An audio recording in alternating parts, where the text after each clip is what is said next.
오늘 하나님의 말씀은 고린도 전서입니다.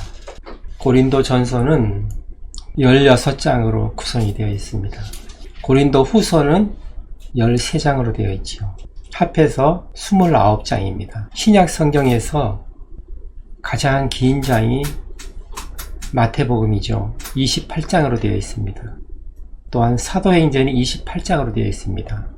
고린도 전후서는 합쳐서 29장으로 되어 있어서 가장 긴 장으로 되어 있다고 볼 수가 있습니다. 이는 고린도 교회에 많은 문제점이 있어서 그것을 사도 바울이 지적하고 그리고 건면하는 내용들로 가득 차 있습니다. 그러므로 해서 편지의 내용이 길어져서 장수가 많아진 것으로 보입니다. 그러나 이뿐만이 아닙니다. 고린도 전서, 후서는 두 권으로 되어 있지만 고린도 전서가 쓰여지기 전에 이미 사도 바울이 고린도에 보낸 편지가 있었습니다. 음행에 대한 편지였었는데, 그러나 그 처음 쓴 편지는 분실되어서 성경에는 없습니다.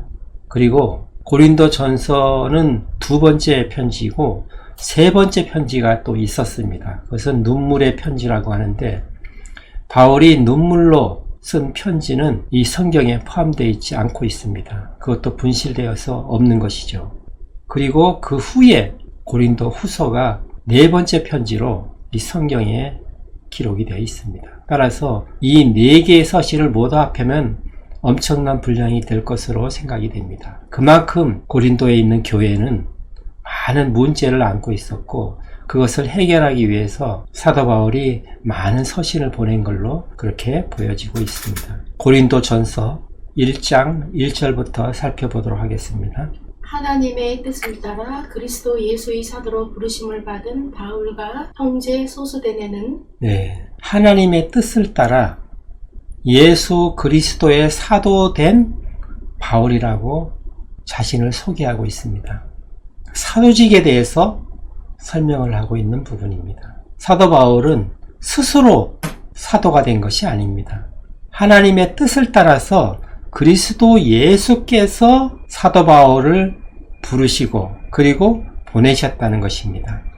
복음 전도자로 부르시고 그리고 보내신 것이죠. 그것은 우리가 사도행전 9장 1절부터 살펴보면은 사도 바울이 대제사장으로부터 공문을 받아서 이방 땅 다메섹까지 가서 믿는 자들을 결박해서 예루살렘으로 데려오려고 다메섹으로 떠나는 내용이 나와 있습니다. 그렇게 예수님을 믿는 자들을 박해했던 사람입니다. 그때는 이름이 사울이었습니다.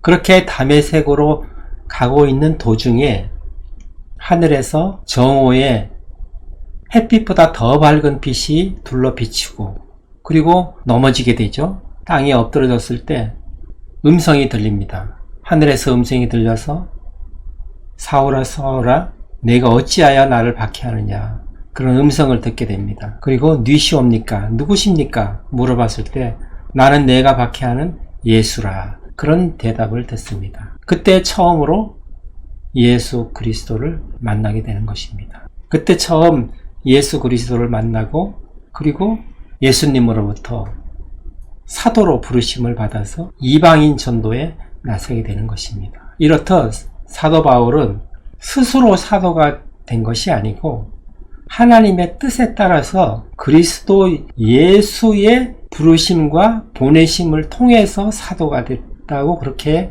자기를 소개하고 있습니다. 그리고 소수데네라는 사람이 나옵니다. 이 사람은 사도행전 18장 17절에 보시면 유대인의 회당의 회당장으로 소개가 되고 있습니다. 지금 이 편지는 3차 전도 여행 때 에베소에서 고린도에 보낸 편지입니다. 에베소에서 작성한 편지입니다. 2절을 보시겠습니다. 고린도에 있는 하나님의 교회 곧 그리스도 예수 안에서 거룩하여지고 성도라 부르심을 받은 자들과 또 각처에서 우리의 주 곧 그들과 우리의 주 되신 예수 그리스도의 이름을 부르는 모든 자들에게 지금 수신자에 대해서 나오고 있습니다. 고린도에 있는 하나님의 교회라고 나옵니다. 그 다음에는 예수 그리스도를 주라고 부르는 사람들, 그 사람들에게 각처에 있는, 그러니까 지금의 우리들에게도 해당이 되는 말일 수가 있습니다. 예수 그리스도를 주라고 고백하는 모든 사람들에게 이 편지를 쓴다고 그렇게 수신자를 기록하고 있습니다. 고린도에 있는 하나님의 교회, 그 하나님의 교회는 곧 뭐라고 얘기합니까? 그리스도 예수 안에서 거룩하여지고 성도라 부르심을 받은 사람들. 그러니까 교회가 건물이 아니고 뭐라고 얘기합니까? 사람들이라고 얘기를 하고 있습니다.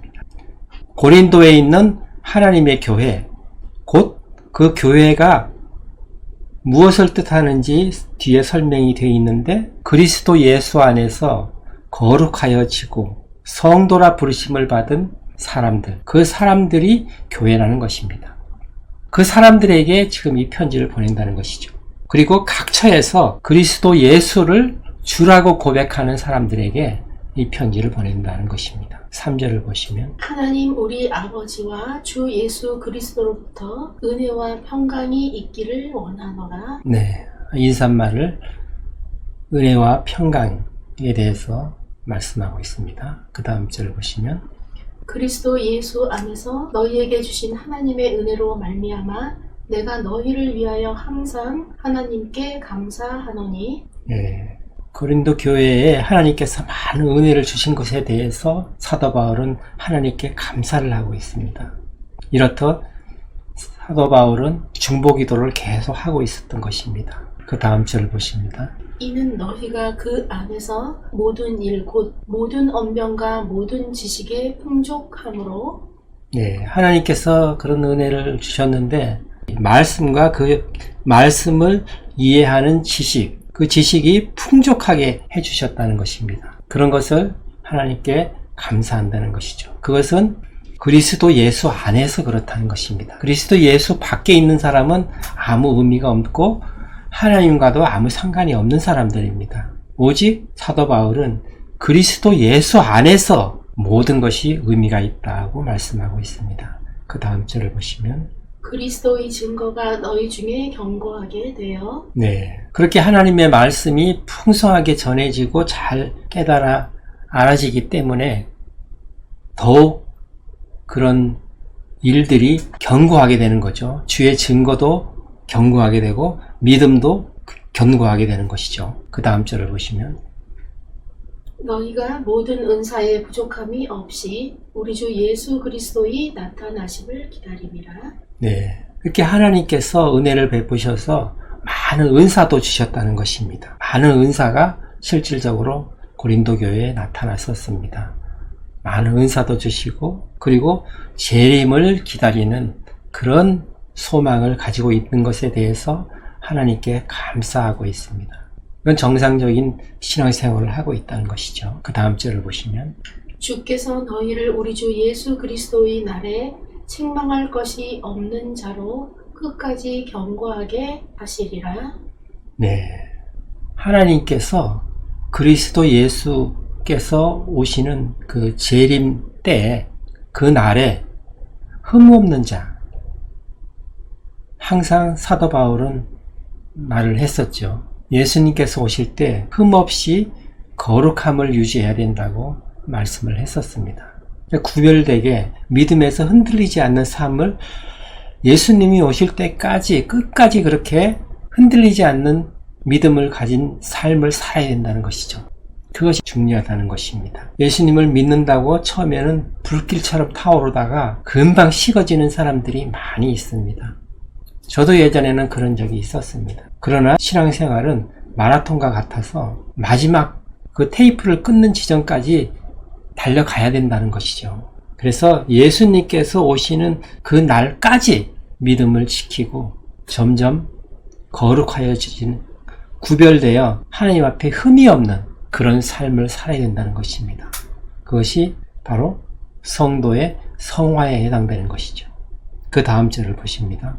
너희를 불러 그의 아들 예수 그리스도 우리 주와 더불어 교제하게 하시는 하나님은 미쁘시도다. 네, 너희를 불러. 그러니까 사도 바울도 하나님의 뜻을 따라서 예수 그리스도의 부르심을 받았고 사도로 부르심을 받은 거죠. 그리고 성도도 성도라 부르심을 받는 것이고 이렇게 믿는 자들도 다 하나님의 부르심을 받는 것입니다. 자기 스스로 자기의 능력으로 어떤 공부를 해서 하나님을 알아서 예수님을 영접하는 사람은 없는 것입니다.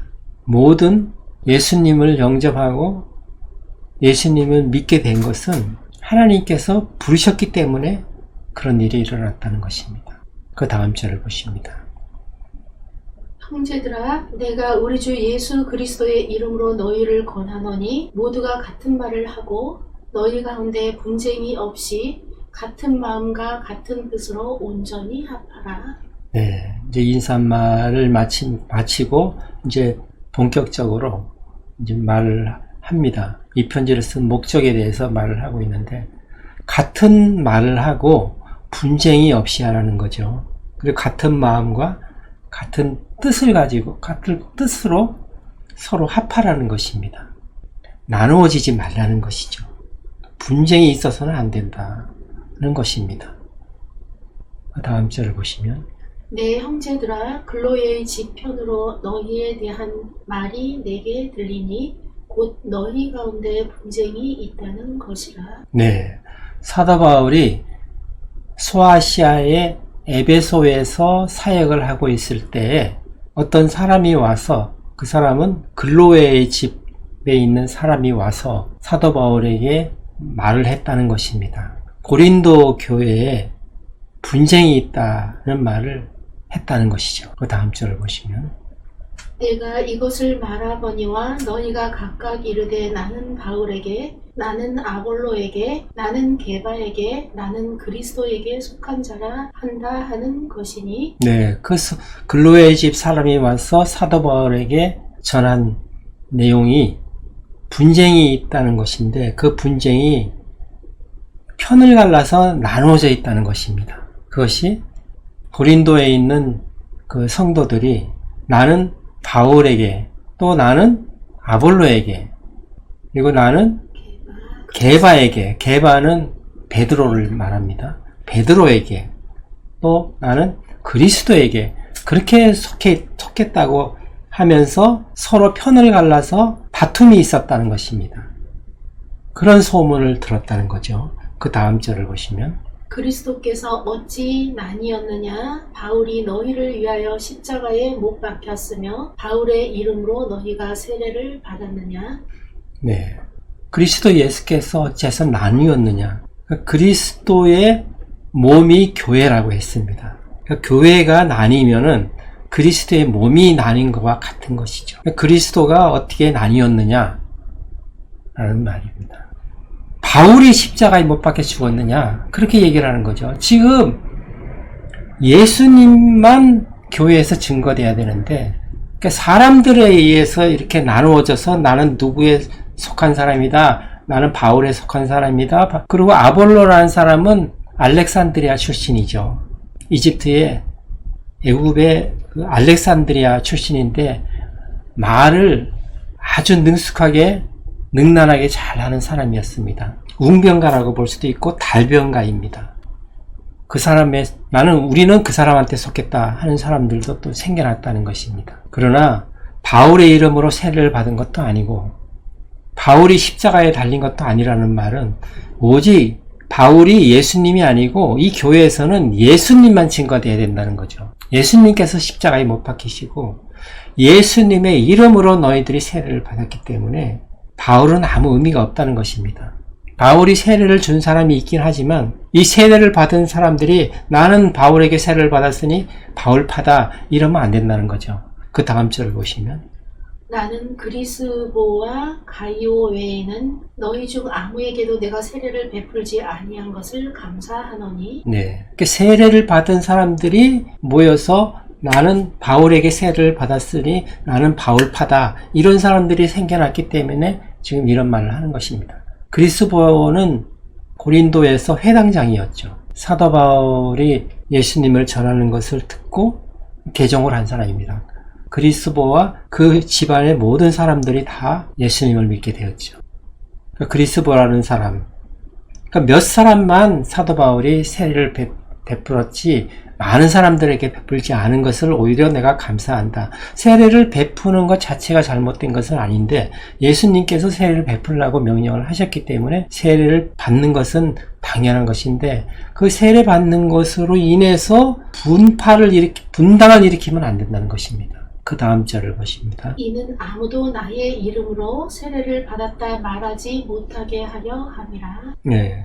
많은 사람들에게 하지 않은 것은 내가 바울에게 세례를 받았으니 나는 바울파다 이런 말을 듣고 싶지 않았다는 것입니다. 그 다음 절을 보시면 내가 또한 스데바나 집 사람에게 세례를 베풀었고 그 외에는 다른 누구에게 세례를 베풀었는지 알지 못하노라. 네. 스데바나 집 사람에게 세례를 베풀었는데 그 외에는 내가 세례를 베푼 기억이 없다는 말이죠. 그 다음 절 보시면 그리스도께서 나를 보내심은 세례를 베풀게 하려 하심이 아니요 오직 복음을 전하게 하려 하심이로되 말의 지혜로 하지 아니함은 그리스도의 십자가가 헛되지 않게 하려 함이니라. 네, 사도 바울이 세례를 베풀라고 보내심을 받은 것이 아니다. 물론 예수님께서 세례를 베풀라고 하셨습니다. 그러나 세례가 주가 아니라는 거죠. 세례가 구원을 받는다는 게 아닌 것입니다. 구원을 받는 것은 예수님을 믿어서 구원을 받는 거죠. 복음을 듣고 예수님을 믿어서 구원을 받는 것이기 때문에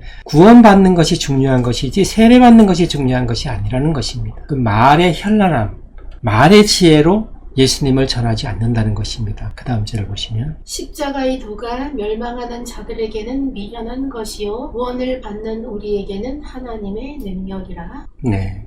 십자가의 도가 멸망하는 자들에게는 미련한 것이죠. 그러나 구원받는 자들에게는 하나님의 능력인 것입니다. 십자가의 도란 무엇입니까? 하나님이 사람의 몸을 입고 이 땅에 오셔서 우리 죄를 대신해서 십자가에 죽으시고 우리가 그것을 믿음으로 말미암아서 죄상을 받고 구원에 이르는 것.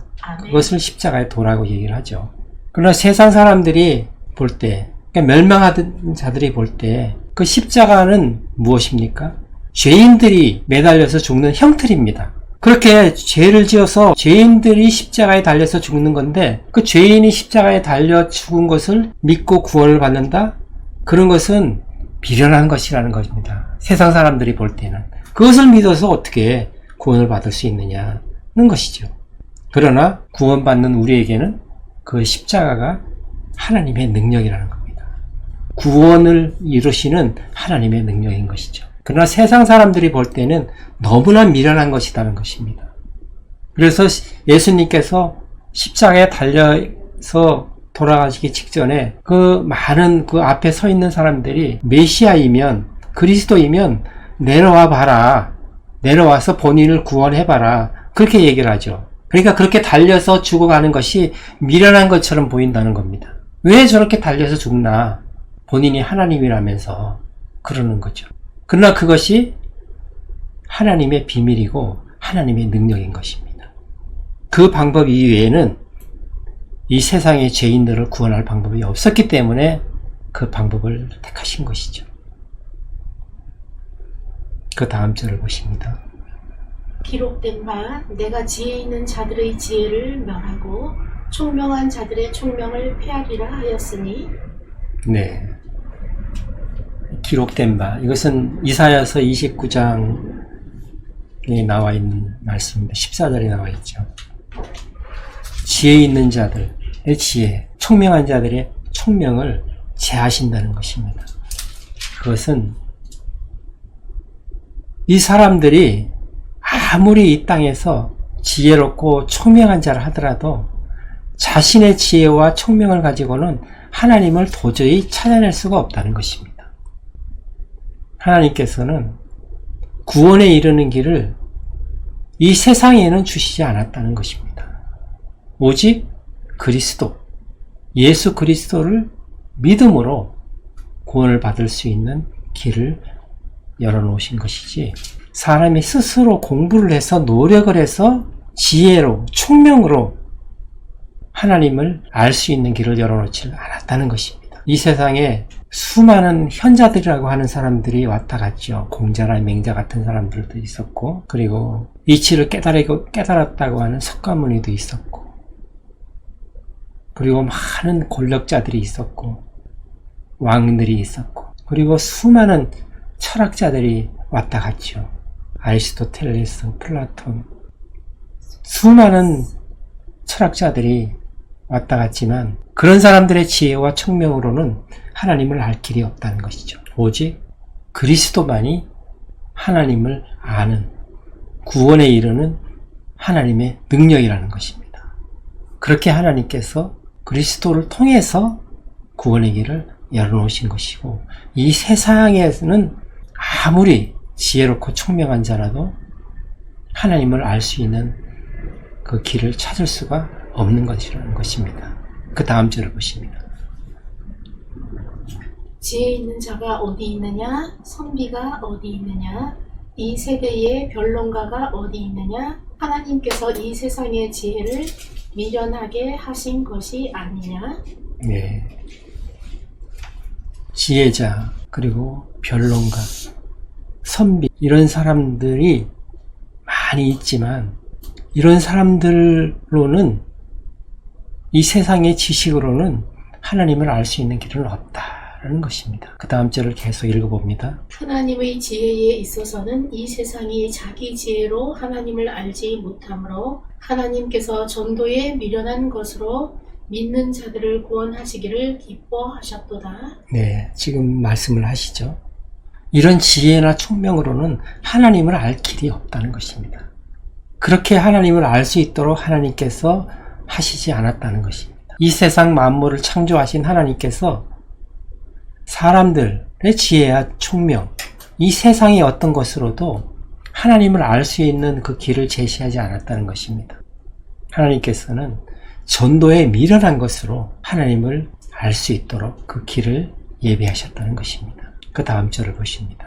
유대인은 표적을 구하고 헬라인은 지혜를 찾으나 네, 유대인은 우리가 구약에서도 늘 살펴봤듯이 유대인들은 표적을 구하고 있죠. 예수님께서 오셨을 때도 표적을 보여보라고 계속 따라다녔죠.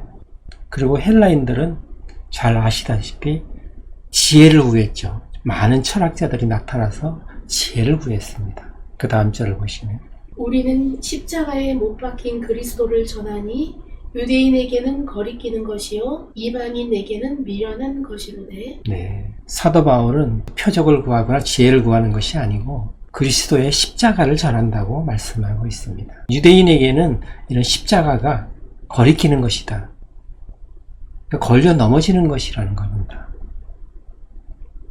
예수님으로 말미암아서 유대인들은 걸려 넘어지는 거죠. 그리고 헬라인이나 이런 지혜자들에게는 이런 것이 미련한 것으로 보이는 것입니다. 이런 것으로 어떻게 구원을 얻나? 도저히 믿어지지가 않는 것입니다. 유대인들은 오히려 예수님으로 인해서 구원을 얻기보다는 도로 넘어지는 그런 결과를 초래한 것입니다. 그래서 예수님을 저주하고 결국 십자가에 못을 박게 되는 그런 일이 벌어졌던 것입니다. 하나님께서는 예수님을 통해서 구원을 받도록 보내주셨는데 유대인들은 걸려 넘어지는 거죠. 그래서 오히려 예수님을 십자가에 넘겨버립니다.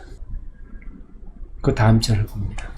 오직 부르심을 받은 자들에게는 유대인이나 헬라인이나 그리스도는 하나님의 능력이요 하나님의 지혜니라. 네, 부르심을 받은 자들, 그 구원받은 자들, 예수님을 믿는 자들에게는 그리스도가 무엇이라고 얘기합니까? 하나님의 능력이고 지혜죠. 예, 하나님의 능력이 되고 하나님의 지혜가 되는 것입니다. 이 세상 사람들은 미련하다고 생각을 하지만 하나님에게는 그렇지 않다는 겁니다. 그 그리스도를 통해서 하나님께서는 구원으로 인도하시기 때문에 그것이 하나님의 지혜이고 하나님의 능력으로 인해서 구원을 받게 된다는 것이죠. 그 사람은 그것을 알 수가 없다는 것입니다. 그 다음 절을 보십니다. 하나님의 어리석음이 사람보다 지혜롭고 하나님의 약하심이 사람보다 강하니라. 네. 사람이 아무리 지혜롭다고 해도 하나님보다 지혜로울 수는 없는 것입니다. 사람이 아무리 강하다 해도 하나님보다 강할 수는 없죠. 그 하나님이 사람보다 지혜롭고 사람보다 강한 그 하나님이 그리스도를 통해서만 구원에 이르게끔 하신 것인데, 그것이 바로 하나님의 지혜이고 그것이 바로 하나님의 능력이라는 것입니다. 하나님께서 구원하시는 능력이라는 것이죠. 그 다음 절을 보십니다. 형제들아 너희를 부르심을 보라. 육체를 따라 지혜로운 자가 많지 아니하며 능한 자가 많지 아니하며 문벌 좋은 자가 많지 아니하도다. 네, 사도 바울은 형제들아, 고린도 교회의 성도들을 얘기하는 거죠. 형제들아, 너희들을 좀 봐라. 문벌 좋은 자들이 많지 않다는 거죠. 능한 자들이 많지 않고 지혜 있는 자들이 많지 않다. 이렇게 너희들을 보면 알듯이 능력 있는 자들이 많지 않다는 것입니다. 그러니까 예수님을 믿는 자들은 능력 있는 자들이 많지 않고, 능력 있다는 말은 엄청난 재력가라든가 권력자라든가 명예가 있는 자들, 그리고 높은 학식이 있는 자들을 말하는 겁니다. 능력자들이 많지가 않고 또 지혜자들도 그렇게 많지가 않다는 겁니다. 그러나 그런 사람들이 예수 그리스도를 믿게 된다는 것이죠. 문벌 좋은 자들도 공부를 많이 한 사람들을 얘기하는 거죠. 그런 사람들도 너네들 보다시피 많지 않다는 겁니다. 없다는 얘기는 아니고 많지 않다는 거죠. 그런 문벌 좋은 자들, 그런 학식이 높은 자들, 그리고 능력이 있는 자들, 재물이 많은 자들, 재벌들, 이런 지혜가 아주 출중한 자들, 이런 자들은 하나님을 잘 믿지 않는다는 겁니다. 대체적으로 그렇다는 거죠. 너희들을 보아 알듯이 그렇다는 것입니다. 그 다음 절을 보시면, 그러나 하나님께서 세상에 미련한 것들을 택하사 지혜 있는 자들을 부끄럽게 하려 하시고 세상에 약한 것들을 택하사 강한 것들을 부끄럽게 하려 하시며, 예, 미련한 자들을 택하셔서 지혜 있는 자들을 부끄럽게 하신다. 하나님께서는 약한 자를 일으키셔서 강한 자를 부끄럽게 하시고, 이렇게 세상에서 생각하는 논리, 세상 사람들이 생각하는 거와는 다른 생각을 하나님께서는 가지고 계신 것이죠. 세상 사람들이 그러니까 약한 사람들이다, 미련한 자들이다, 이렇게 생각하는 사람들이 오히려 하나님의 선택을 받아서, 하나님의 부르심을 받아서 예수 그리스도를 믿게 되고, 그런 사람을 통해서 하나님께서는 큰 일을 하신다는 것입니다. 오히려 능력 있는 자를 부끄럽게 만드신다는 것이죠. 오늘 그 다음 절을 보시면, 하나님께서 세상의 천한 것들과 멸시받는 것들과 없는 것들을 택하사 있는 것들을 폐하려 하시나니. 네, 마찬가지죠. 없는 자들, 세상에 가진 것이 없는 자들, 그 세상에 약한 자들, 세상에서는 버림받은 그런 자들을 통해서 저런 자들이 무슨 일을 할 수 있겠나 하는 자들을 하나님께서 선택을 하셔서 오히려 있는 자들을 폐하신다는 것입니다. 그것이 하나님의 법칙이라는 것이죠. 그 다음 절을 보시면, 이는 아무 육체도 하나님 앞에서 자랑하지 못하게 하려 하심이라. 네, 하나님께서 이렇게 하시는 것은 아무 육체도 누구든지 하나님 앞에서는 자랑할 것이 없게 그렇게 하시려고 그러신다는 것입니다. 아무 자랑할 것이 없는 사람들이 하나님의 일을 크게 한다는 것이죠. 그런 사람들을 하나님께서 들어서신다는 것입니다. 그 다음 절을 보십니다. 너희는 하나님으로부터 나서 그리스도 예수 안에 있고 예수는 하나님으로부터 나와서 우리에게 지혜와 의로움과 거룩함과 구원함이 되셨으니. 네, 너희는 하나님으로부터 나서, 하나님으로부터 났다는 것은 하나님으로부터 태어났다는 것입니다. 요한복음에 보면 거듭나야만 하나님의 나라를 볼 수도 있고 하나님의 나라에 갈 수도 있는 것입니다. 거듭나지 않으면 하나님 나라를 갈 수도 없고 볼 수도 없다고 말씀을 하셨습니다. 사람은 이 세상에 어머니를 통해서 한번 태어납니다. 육신으로 한번 태어나는 거죠. 그 다음에는 물과 성령으로. 그 다음에는 하나님의 영으로, 성령으로 다시 한번 태어나는 것입니다. 아멘. 하늘로부터 다시 태어나야만 되는 거죠. 그렇게 거듭나야, 다시 태어나야만 하나님 나라에 갈 수 있는데, 지금 본문에 사도 바울이 말씀을 하고 있는 것이 무엇입니까? 너희들은 하나님으로부터 나서, 그러면은 하늘로부터 다시 난 겁니다. 그러니까 거듭난 것이죠. 구원받은 사람들이라는 겁니다. 그러니까 고린도 교회에 많은 문제들이 있는데도 불구하고 사도 바울은 뭐라고 얘기합니까? 하나님으로부터 난 자라고 얘기합니다. 거듭난 자라고 얘기하는 거죠. 너희들은 하나님으로부터 나서 그리스도 예수 안에 있는 것입니다. 그리고 예수 그리스도는 하나님으로부터 나와서 우리에게 지혜와 의로움과 거룩함과 구원함이 되셨다고 말씀하고 있습니다. 우리에게 지혜와 의로움과 거룩함과 구원함을 주신 것이죠. 그런데 우리는 교회에 와서 다른 것들을 구하고 있죠. 그러나 하나님께서는 이런 것을 우리에게 주신 것입니다. 다음 절을 보십니다. 기록된 바 자랑하는 자는 주 안에서 자랑하라 함과 같게 하려 함이라. 네. 그러니까 자랑을 하는 자들은 주 안에서 자랑하라는 것입니다. 이 말은 이 고린도 교회에 네 부류로 나눠서 서로를 자랑하고 논쟁을 하고 있었던 것이죠. 그러니까 이렇게 자기 자신을 자랑을 하려면은 그리스도 예수 안에서 자랑하라는 겁니다. 자기 자랑을 하지 말고, 이 고린도에는 많은 은사도 받았습니다. 그러나 서로 자랑을 하죠. 어떤 은사가 더 강한 은사냐, 이렇게 자랑하는 것도 뒤에 나옵니다. 모든 것을 자기를 내세우고 자기 자랑하는 그런 것의 수단으로 삼는 거죠. 하나님께서 주신 은사도 그런 걸로 자기 자랑거리로 삼는 것입니다. 이런 데서 문제가 된 것입니다. 우리는 예수 그리스도를 자랑해야 되는 것이지 우리 자신을 내세우며 자랑해서는 안 되는 것이죠. 우리 육체는 하나님 앞에 자랑할 것이 없는 사람들입니다. 우리가 예수 그리스도를 믿는 것은 우리가 잘나서 우리가 어떤 지혜로, 우리 학식으로, 우리 스스로 믿은 것이 아니고 하나님의 뜻에 따라 부르심을 받아서 믿게 된 것이죠. 그렇기 때문에 우리는 아무 공로가 없는 것입니다. 그리스도는 하나님의 지혜이고 하나님의 능력인 것입니다. 우리는 그것을 깨달아야 되고, 오직 우리는 자랑할 일이 있어도 주님 안에서 자랑을 해야 된다는 것입니다. 주님 바깥에서는 아무 의미가 없는 것이고 하나님과는 관련도 없는 것이죠. 주님 안에서만 모든 것이 의미가 있는 것입니다. 이렇듯 교회 안에서는 예수님이 하나이듯이 예수님의 몸된 교회는 하나가 되어야 된다는 것을 사도 바울이 강조를 하고 있는 것입니다. 예수님의 몸이고 예수님의 지체들이기 때문에 하나가 되어야지 나누어지면 안 된다는 것입니다. 그래서 마음과 뜻과 말이 주님 안에서 하나가 되어야 된다는 것을 사도 바울은 권면하고 있는 것입니다. 교회가 나누어지는 것은 곧 예수님을 나누는 것과 같다는 것입니다.